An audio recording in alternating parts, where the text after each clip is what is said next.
ओम ब्रह्मा मुरारे त्रिपुरांतकारी भानु शशि भूमि सुतो बुधश्च गुरुश्च शुक्रः शनि राहु केतवः सर्वे ग्रहा शांतिकरा भवन्तु। आदित्याग्नेभ्यो नमो नमः। जय राम श्री राम जय जय राम, भज राम जय राम राधे श्याम। सीताराम सीताराम सीताराम कहिए, जय जय राम जय जय राम जय जय राम कहिए। मित्रों, ज्योतिषपुंज टीवी पर लाइव आपका प्रातः 9 बजे से स्वागत है, अभिनंदन है। मित्रों, बड़ा मजा आता है जब आप मेरे इस लाइव होने के लिए इंतजार करते हैं, सुनते हैं, अपने सुझाव भी देते हैं, कुछ हम बातें करते हैं, पर with in the limits and boundaries, जो हमारी सीमित समय है, जो सीमित कार्य है, जो विधा है, उसी के प्रचार प्रसार अध्ययन अध्यापन के हम यहाँ पर गाथा करते हैं।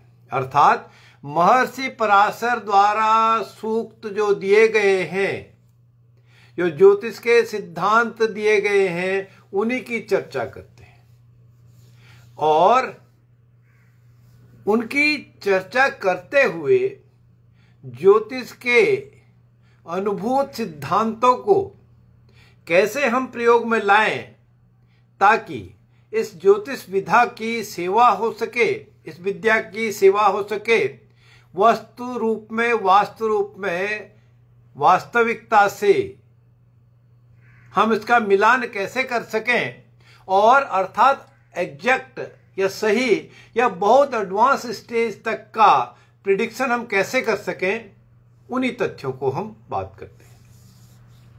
अब आज की जो बात करनी थी उसको शुरू करने से पहले मैं सबका फिर से स्वागत करता हूं, अभिनंदन करता हूं और ज्योतिषपुंज टीवी का धन्यवाद भी करता हूं। साथ ही एक बात जो मैं हर प्रोग्राम में करता हूं उसको पुनः दोहरा देता हूं, क्योंकि हो सकता है कुछ मित्र इसमें से बिल्कुल नए जुड़े हों, लेकिन मुझे दिख रहे हैं कुछ तो पुराने भी हैं, बहुत सारे पुराने भी हैं। इस मेरे प्रोग्राम में कोई लाइव क्वेश्चन लेने के लिए, आपका उत्तर देने के लिए समय निर्धारित नहीं है। अर्थात इस प्रोग्राम में इस आधे घंटे की चर्चा में हम केवल ज्योतिष के सूत्रों का, विधाओं का ही व्याख्यान गुणगान करते हैं और कोई भी प्रश्न आपको पूछना हो तो इस समय इस प्रोग्राम में नहीं, आप मुझसे पर्सनली अलग से बात करना चाहते हैं तो आप बात कर सकते हैं, पूछ सकते हैं, मिल सकते हैं। समस्या यदि कोई हो उसका समाधान भी पा सकते हैं, बशर्ते दो बातें हैं, नियत समय पर या फोन पर बात करके आप अपना कुंडली के बारे में डिटेल कर सकते हैं। आसपास आप रहते हैं तो हाथ पाम भी दिखा सकते हैं, हथेली भी दिखा सकते हैं, और वास्तु की भी अगर जरूरत हो, कोई निराकरण करना हो तो उसको भी हम बात करते हैं। लेकिन यह सारी सेवाएं शुल्क के साथ हैं, अर्थात फीस के साथ हैं। मुफ्त में सेवा मेरे पास नहीं है। फीस आप देना चाहते हैं, बात करना चाहते हैं किसी समस्या के लिए, समाधान के लिए, प्रेडिक्शन के लिए, वह चाहे जन्म की हो, चाहे विद्या की हो, संतान की हो, नौकरी की हो, अर्निंग की हो, व्यापार की हो, सुख दुख की हो, बीमारी की हो, कोर्ट कचहरी मुकदमे की हो, कुंडली मिलान की हो, या और भी इस तरह की कोई बातें हो।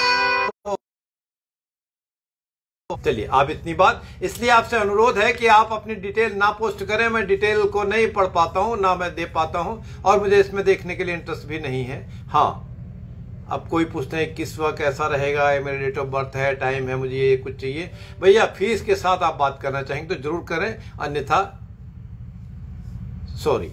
हम बात कर रहे थे इस जो कार्यक्रम है इसमें, उसमें आजकल हम जन्म का अनुसार उस जातक जातिका का कैसे आचार विचार व्यवहार, सफलता असफलता, रुकावटें, प्रोग्रेशन होगा, उनकी चर्चा कर रहे थे। अर्थात कौन सा जातक किस महीने में जन्म लेगा, किस माह का जन्म होगा, उसके बारे में हम बात कर रहे थे। तो आज जो हम बात करते हैं, आज का अगला महीना हमारे पास है भाद्रपद का महीना। भाद्रपद के महीने में जन्म लिया हो तो जातक का बारे में क्या हम व्याख्यान करेंगे, क्या प्रेडिक्शन करेंगे, जो महर्षि पराशर जी के द्वारा दिए गए हैं, उसी की कुछ चर्चा करते हैं आज। भाद्रपद, अब जब महीने की बात करते हैं, वो अंग्रेजी के महीने वाले नहीं, कल जो नया वर्ष शुरू हुआ हमारा उसकी बात नहीं, बल्कि जो वैदिक महीने हैं, भारतीय महीने हैं, चैत्र से लेके फाल्गुन तक के जो 12 महीने हैं, उनमें जन्म के अनुसार फल क्या होंगे, उसकी व्याख्या, उसके गुणगान करते हैं। वो तो आप भाद्रपद का महीना है, हम उसी पैटर्न को लेंगे। भाद्रपद के महीने के व्याख्यान करने से पहले फिर जो मित्र देर से जुड़े हैं, आपसे अनुरोध है कि आप कंसल्टेंसी के लिए फोन पे फीस के साथ बात करें, और ये बार बार पोस्टिंग आपको करने से आप भी डिस्टर्ब होते हैं और मेरे से आपको उम्मीद कर रहती है, तो मैं आपको आंसर नहीं भी दे पाऊंगा। चलिए, भाद्रपद महीना पूर्वा भाद्रपद नक्षत्र से लिया गया है। भाद्रपद का नाम, पूर्वा भाद्रपद क्या है? पूर्वा भाद्रपद नक्षत्र के स्वामी गुरु महाराज हैं, देवगुरु वशिष्ठ जी हैं, बृहस्पति जी हैं। देवगुरु बृहस्पति जी जिसके स्वामी हो, वह उस नक्षत्र के नाम पर महीना, माह का नाम भाद्रपद महीना रखा हो, या भादों भी उसको शॉर्ट में कहते हैं, तो कैसे जातक होंगे। और इनका मिलान हम करते हैं कि सूर्य, क्योंकि महीना तो हम किससे ले रहे हैं, उसी से ले रहे हैं, सूर्य की संक्रांति से। एक महीने का 30 दिन का एक माह है, सूर्य 1 डिग्री रोज चलते हैं, तो 30 दिन में अपनी राशि परिवर्तन कर देते हैं, अर्थात संक्रांति हो जाती है और दूसरा महीना शुरू हो जाता है, और सूर्य तब सिंह राशि में होते हैं। सिंह राशि सूर्य की स्वराशि है, गर्मी की राशि है, प्रताप की राशि है, प्रकोप की राशि है, फुल अथॉरिटेटिव। अपने भाव में जब सूर्य होते हैं, अपने हाउस में जब सूर्य होते हैं, या कोई भी ग्रह, सातों ग्रह मैं इसलिए कह रहा हूं, राहु केतु छाया ग्रह हैं, उनके कोई नियत भाव, नियत राशियां नहीं है। तब अपने भाव में, अपने हाउस में, या कोई भी ग्रह स्वराशि के होते हैं तो बहुत मजबूत होते हैं। अपने निवास पर, अपने स्थान पर सभी बली होते हैं, ताकतवर होते हैं, है ना। तो सूर्य बहुत ताकतवर हैं, सिंह राशि में है, और गुरु के नक्षत्र हैं, पूर्व भाद्रपद के नाम से भाद्रपद का महीना लिया है। तो जातक कैसा होगा, गुरु का कारकत्व कैसा है? गुरु बुद्धि विवेक वाले हैं, शरीर सौष्ठव वाले हैं, हेल्दी वेल्दी हैं, मजबूत हैं, और बोलने की उनमें कला है, दिमाग उन पर है, और सूर्य मजबूती देने वाले। लेकिन चौमासा भी है, बारिश भी होती है, इंद्रदेव भी प्रसन्न होते हैं सूर्य की वजह से, और गुरु की वजह से अत्यंत जब गर्मी प्रचंड आ जाती है, सूर्य स्वराशि में होने से बहुत गर्मी बरसाते हैं, तो गुरु कंट्रोल करने की कोशिश करते हैं, क्योंकि गुरु के नक्षत्र हैं। तो वो इंद्रदेव से कहते हैं कि कुछ अप डाउन पोर भी लाइए, कुछ बारिश की फुहारें भी दीजिए। कभी वर्षा हो जाती है, कभी अधिक हो जाती है, कभी कम होती है, कुछ न कुछ मात्रा में बारिश बरसात तो होती ही है। फिर क्या होगा? तो बारिश तो अधिक है, थोड़ी सी बारिश रुकी, तनिक सी बारिश रुकी तो सूर्य फिर अपना प्रभाव दिखाना शुरू कर देते हैं और बहुत गर्मी अधिक हो जाती, पसीने वाली गर्मी। इसीलिए तो कहा है कि भादों के महीने की धूप में गैंडे की चर्बी, गैंडे की खाल भी सूख जाती है, गैंडे की चर्बी भी पिघलने लगती है। अर्थात गैंडे की स्किन इतनी मोटी होती है, उसको गर्मी से कुछ ज्यादा फर्क नहीं पड़ता। तो अर्थात कैसे जातक होंगे? परिपक्वता लिए हुए, परिपक्व। और जब गर्मी भी है, बरसात भी है, गुरु का आशीर्वाद भी है, देवगुरु बृहस्पति का आशीर्वाद भी है, तो जातक जातिका खुश रहने वाले। गर्मी पड़ी, बारिश हो गई, खुश हो गए। बारिश हुई, बहुत तमाम नदी नाले तालाब सब भर गए, दिक्कत होनी शुरू हुई। अचानक से धूप निकल आई, सूर्य महाराज ने अपना प्रभाव दिखाना शुरू किया, तो फिर खुशी आ गई। तो हर्षित होते हैं, खुश रहने वाले होते हैं।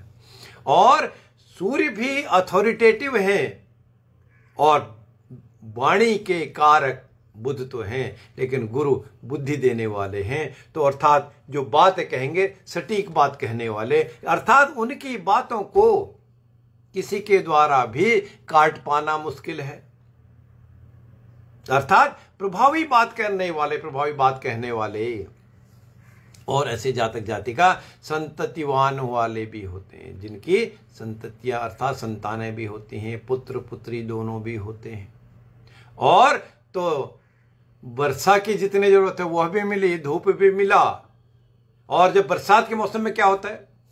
हरियाली आ जाती है। सावन भादों के महीने में चारों तरफ खरपतवार भी उगते हैं, खेत खलिहान भी लहलहाते हैं, फसलें भी लहलहाती हैं, फूल भी आते हैं। और जब फलों का समय हो, फलों में भी आ जाता। बहुत जो इम्पोर्टेंट फल है जिसके लिए कहा है an apple keeps the doctor away. अगर आप रोज एक सेव खाएं, जो भी खाता है तो डॉक्टर दूर रहता है, ऐसा कहा गया है। तो और सेव का जो फसल है उस बरसात के मौसम में ही होता है ना। तो कैसा है? सुख देने वाला, सुखी। और उनमें बैलेंस तो है, देखने वाले तो हैं। तो वो सुशीलता, सभ्यता भी इन जातकों में होती है। ये भाद्रपद के महीने का जन्म। और उसके बाद जो अगला महीना है आश्विन का, आश्विन का महीना लेने से पहले फिर मैं एक थोड़ी सी बात फिर कह दूं कि मुझे लगता है बहुत सारे लोग बाद में जुड़े हैं और वो फिर अपनी डिटेल्स पोस्ट करते जा रहे हैं। सभी से फिर से प्रार्थना है कि आप मेरे मोबाइल नंबर पर, मोबाइल नंबर ज्योतिषपूर्ण टीवी से आपको मिलेगा, नोट भी करना चाहे नोट कर लें, 9818885137। इस पर आप बात कर सकते हैं। और बात तभी करें, कंसल्टेंसी तभी मिलेगी जब आप फीस भी देने को इच्छुक हों। एडवांस में आप पेमेंट करेंगे तब मैं आपको कोई कंसल्टेंसी दूंगा। धन्यवाद। चलिए, अब अश्विनी का महीना अश्विनी नक्षत्र से लिया गया है। अश्विनी नक्षत्र केतु के नक्षत्र हैं। केतु का प्रभाव कैसा होगा? धार्मिक केतु ना, केतु क्या है? धार्मिक है। कैसे धार्मिक है? क्योंकि केतु का धड़ ही धड़ है, सिर नहीं है। और अश्विनी नक्षत्र केतु के नक्षत्र जिसके स्वामी केतु हैं। और सूर्य तब सिंह से लेके कन्या राशि में आ जाएंगे, अगली राशि में आ जाएंगे। कन्या राशि में सूर्य कैसे होंगे? कन्या के स्वामी बुध। बुध और सूर्य के संबंध कैसे? पिता पुत्र के संबंध, पिता पुत्र के संबंध। तो पिता पुत्र के संबंध तो अच्छे ही होंगे।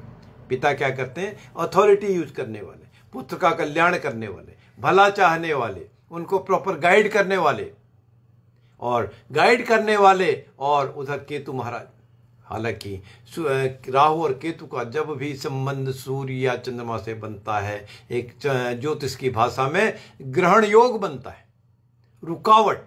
तो आश्विन के महीने में भी कुछ न कुछ रुकावट जातक जातिकाओं के जीवन काल में होती है ना। और लेकिन केतु कैसे हैं? आराम से जैसा रख दो वैसा रख दिया। गले से ऊपर का हिस्सा नहीं है वो राहु है, गले से नीचे का हिस्सा धड़ ही धड़ है। तो जैसा है उनको सजा दो, डेकोरेट कर दो या अच्छा कर दो। एक दूसरा, सूर्य जब चंद्रमा में है, सूर्य जब कन्या राशि में है तो बच्चा कैसा होता है? बुध बालक है ना, राजकुमार है। बुध कैसे बालक को, बच्चे को कैसा रखते हैं लोग? सजा के रखते हैं। तो जातक जातिका सुंदर होते हैं, सुंदरता लिए होते हैं, सुंदर शरीर से, सुंदर सौष्ठव से, सुंदर कार्यों से, सुंदर व्यवहार से। और केतु का काम तो धार्मिकता है, धार्मिकता लिए हुए, सुंदरता लिए हुए, सुंदरता के कई आयाम हमने इस बात में आपको की। और जब पिता के शरण में, पिता के घर में, पिता के गोद में कोई भी बच्चा हो बच्ची होती है तो कैसे होते? उनको सुख तो मिलता ही। जिसको सुख मिलेगा तो कैसा सुख होगा? निडरता लिए हुए, है ना, निडरता लिए हुए सुख। और निडरता लिए हुए सुख, लालन पालन पिता तो जातक सुखी होते हैं, है ना। और सुखी तो है, जब सुख हो रहे हैं तो बच्चा किलकारी मारता है तो क्या करता है? किलकारी मारते हुए वो कई बातें कह जाता है, मन ही मन मुस्कुराता है, बातें सुनता है, बातें करता है। और अर्थात उनका स्वभाव से ही कहीं न कहीं कवित्व भी निकलता है, कवि की बात भी निकलती है। और उधर केतु, केतु क्या है? अश्विनी नक्षत्र के स्वामी केतु पवित्रता लिए होते हैं, उन पे छल कपट नहीं होता। छल कपट करने वाले का काम राहु महाराज। केतु पवित्रता लिए हुए, और सूर्य अथॉरिटी, न्याय के कारक, जजमेंट के कारक, पिता के कारक, राजा के कारक सूर्य हैं। तो जातक कैसे होते? पवित्र भी होते। और जो सूर्य का काम अपने गुण देना, बुध का काम, बुध क्यों? कन्या राशि के स्वामी बुध। बुध का काम पिता के बातों को सुनना, पिता के आदेश को अनुसरण करना, और साथ ही साथ जहां जरूरत हो वहां पिता से जिद भी कर लेना। और जहां भय लगे, जहां बुध का काम चालाक भी है, होशियार भी है, नटखट भी है, तो जहां जरूरत हो वहां पिता से जिद कर लेना, वहां मांग लेना, छीन लेना। और जहां डर की बात हो वहां उस बात को छुपा देना या मना लेना। दोनों ही कार्यकत्व बुध महाराज का है। तो अर्थात गुणों से भरपूर होते हैं जातक, और गुणों से भरपूर हैं तो फिर साथ ही साथ उनकी इच्छाएं भी बढ़ती हैं। बच्चे को एक खिलौना चाहिए, बच्चे को एक शर्ट चाहिए, बच्चे को एक भोजन चाहिए, उसके अलावा बहुत सारी चीजों का भी जिद भी करते हैं, याद भी रखते हैं, शुरू भी करने वाले हैं, लेने वाले भी हैं, देने वाले भी हैं। ऐसे जातक बहुत से भावनाओं को लिए हुए, इच्छाओं को लिए हुए भी आश्विन महीने में जन्म हुए होते हैं। मित्रों, अगला नक्षत्र, अगला जो महीना है कार्तिक का महीना। कार्तिक का महीना आप तो जानते हैं, कार्तिक के महीने में एक लेमन भी जाता है। क्या है? पूजा पाठ का महीना है, हवन का महीना है, यज्ञ का महीना है, धार्मिकता का महीना है। कार्तिक का स्नान बहुत महत्व रखता है। पवित्र स्थलों पर, पवित्र नदियों पर, पवित्र सरोवरों में, चाहे पुष्कर की बात करें, चाहे गंगा माता के चरणों की बात करें, या किसी और भी नर्मदा नदी की बात करें, गोदावरी की बात करें, महानदी की बात करें, हमारे देश में जितनी भी जगह जो भी नदियां पवित्र हैं उन नदियों में स्नान की बात करें, दान की बात करें, ध्यान की बात करें, यह कार्तिक के महीने का विशेष महत्व है। और कार्तिक का महीना कृत्तिका नक्षत्र से उसका नाम पड़ा है। कृत्तिका नक्षत्र, कार्तिक का महीना, कृत्तिका नक्षत्र। और कृत्तिका नक्षत्र के स्वामी जानते हैं आप कौन है? सूर्यदेव। कृत्तिका नक्षत्र के स्वामी सूर्यदेव। और कृत्तिका महीने में, कार्तिक के महीने में हुआ जन्म। कैसे जातक होंगे? सूर्यदेव कैसे हैं? सूर्य के महीने में जन्म हुआ, अर्थात सूर्य के नक्षत्र में जन्म हुआ तो जातक कैसा है? न्याय करने वाले राजा हैं, न्याय करने वाले, पावर यूज करने वाले। अब पावर कौन यूज करेंगे? पावर तो राजा ही यूज कर सकता है। जिसके जो धनी हो, बली हो, बुद्धि विवेक से भरपूर हो, वही तो पावर यूज कर सकता है ना। ट्रिक यूज करना तो राहु का काम है। तो जो वास्तव में गुणकारी हो, बली हो, वो कृत्तिका नक्षत्र के स्वामी सूर्य महाराज हैं। तो आज कार्तिक के महीने में जन्म लिया हुआ तो पावर यूज करने वाले। लेकिन साथ ही साथ कितनी पावर यूज करेंगे? सूर्य तब तुला राशि में होते हैं, कन्या से तुला में आ जाते हैं। कन्या से तुला में आ जाते हैं तो तुला राशि सूर्य की कैसी है? मेष राशि सूर्य की उच्च की राशि थी, बहुत सौष्ठव, बहुत ताकतवर थी। और तुला राशि सूर्य की सप्तम राशि है, उच्च से सप्तम राशि, वह नीच की राशि होती है, अर्थात सूर्य नीच के होते हैं। कोई भी ग्रह उच्च का हो, स्वराशि का हो, जब अभी हमने बात की थी सिंह राशि के सूर्य हैं, तब बहुत ताकतवर है, अपने घर में बली है। और जब नीच के हो जाते हैं तब नीच के सूर्य कमजोर स्थिति को प्राप्त हो जाते हैं। जितने कृतिका नक्षत्र का फल सूर्य का था, उस स्थिति में बदलाव आ जाता है, कमी हो जाती है। अर्थात 100 रुपए का काम तो किया, 100 के 100 मार्क्स मिलने चाहिए थे, 100 के 100 रुपए की उसको रिटर्न मिलनी चाहिए थी, रेमुनरेशन मिलना चाहिए था, लेकिन नीच के सूर्य होने से उनको कहीं न कहीं डेंट लग गया, कहीं कहीं कमी लग गई, फिर बड़ा दिक्कत है। तब क्या करेंगे? अर्थात तुला में सूर्य होना, कृतिका नक्षत्र भले ही हो, कार्तिक का महीना भले ही हो, तो पूजा पाठ में ही दिन निकल जाता है, बहुत सारी चीजें, बहुत सारी ताकत, बहुत सारे व्यवहार में कमी रह जाती है। अब क्या करते हैं फिर? कृतिका और नीच के होने सूर्य की प्रभाव, एक तरफ तो सूर्य का ही नक्षत्र के महीने से नाम है, सूर्य का प्रभाव तो है, लेकिन सूर्य का प्रभाव कैसा है? नीच का काम है।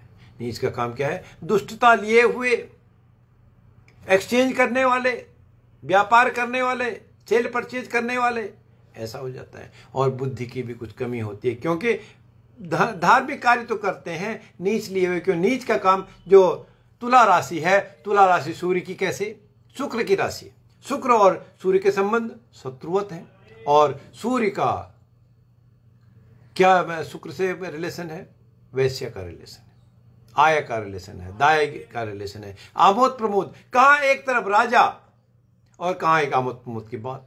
जब कोई भी राजा, कोई भी वरिष्ठ जातक आमोद प्रमोद में, खाने पीने में लग जाता है और किसी कार्यों में लग जाता है, तो अपने मूल उद्देश्य से भटक जाता है। तो कार्तिक के महीने में लिया हुआ जन्म जातक धार्मिक तो होता है, लेकिन अक्सर या कई बार मूल उद्देश्य से भटकाव भी उसमें मिल जाता है ना। और वो इसीलिए लोभी भी हो जाता है, धन को तो इकट्ठा कर ही लेता है।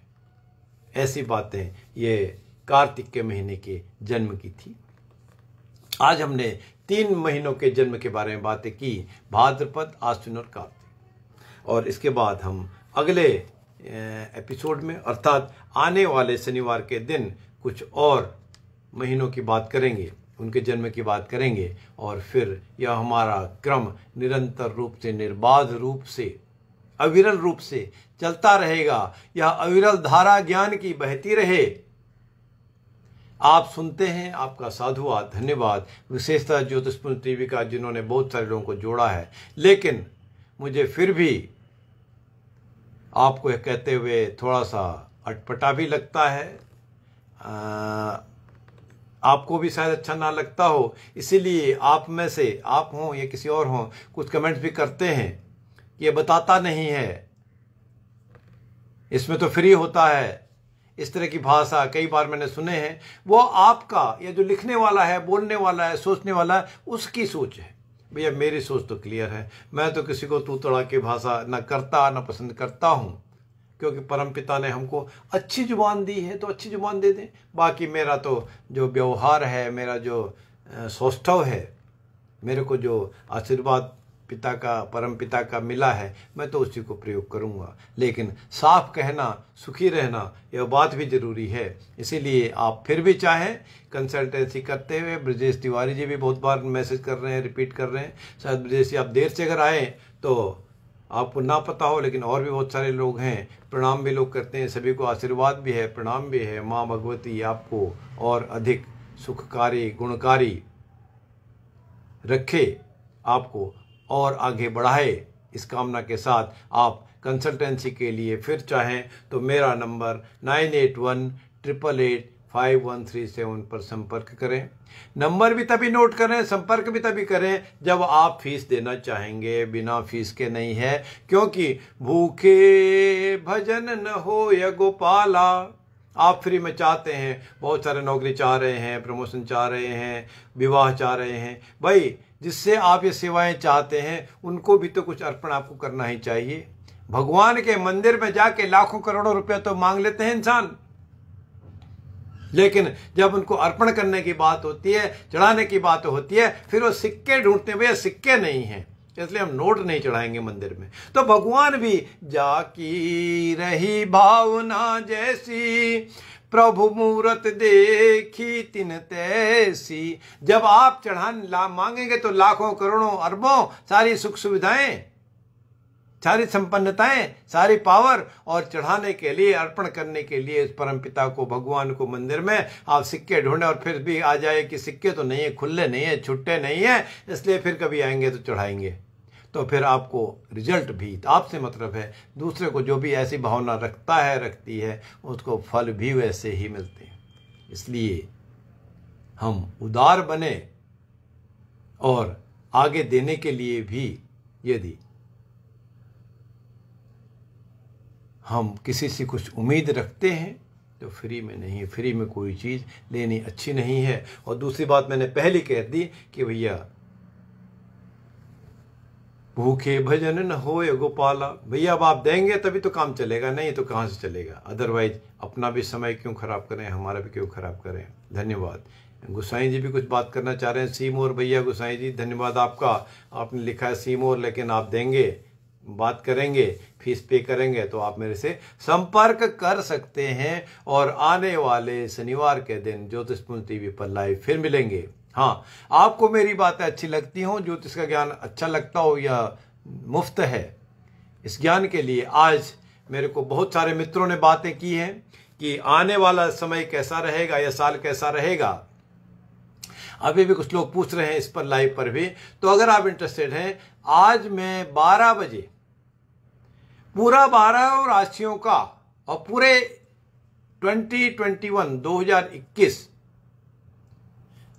का जो सामान्य फल है, फलित है, प्रेडिक्शन है, उनकी बातें करूंगा। जितना भी समय लगेगा पूरे 12 राशियों का। आप चाहें तो 12 बजे मेरे फेसबुक लाइव पर, अर्थात डॉक्टर ललित पंत को आप देखेंगे, उस पर लाइव में आपको मिलूंगा। ज्योतिषपुंज टीवी अगर इसको प्रसारित करना चाहेंगे तो उनका भी साधुवाद। और आप मेरे जो टीवी पर, ज्योतिषपुंज टीवी के अलावा फेसबुक लाइव पर आप देख सकते हैं, और यूट्यूब पर भी आप सब्सक्राइब कर लें डॉक्टर ललित पंत यूट्यूब को, उस पर सब्सक्राइब करके भी आप उसका लाभ उठा सकते हैं। तब तक के लिए धन्यवाद, साधुवाद। जय राम, जय जय श्री राम।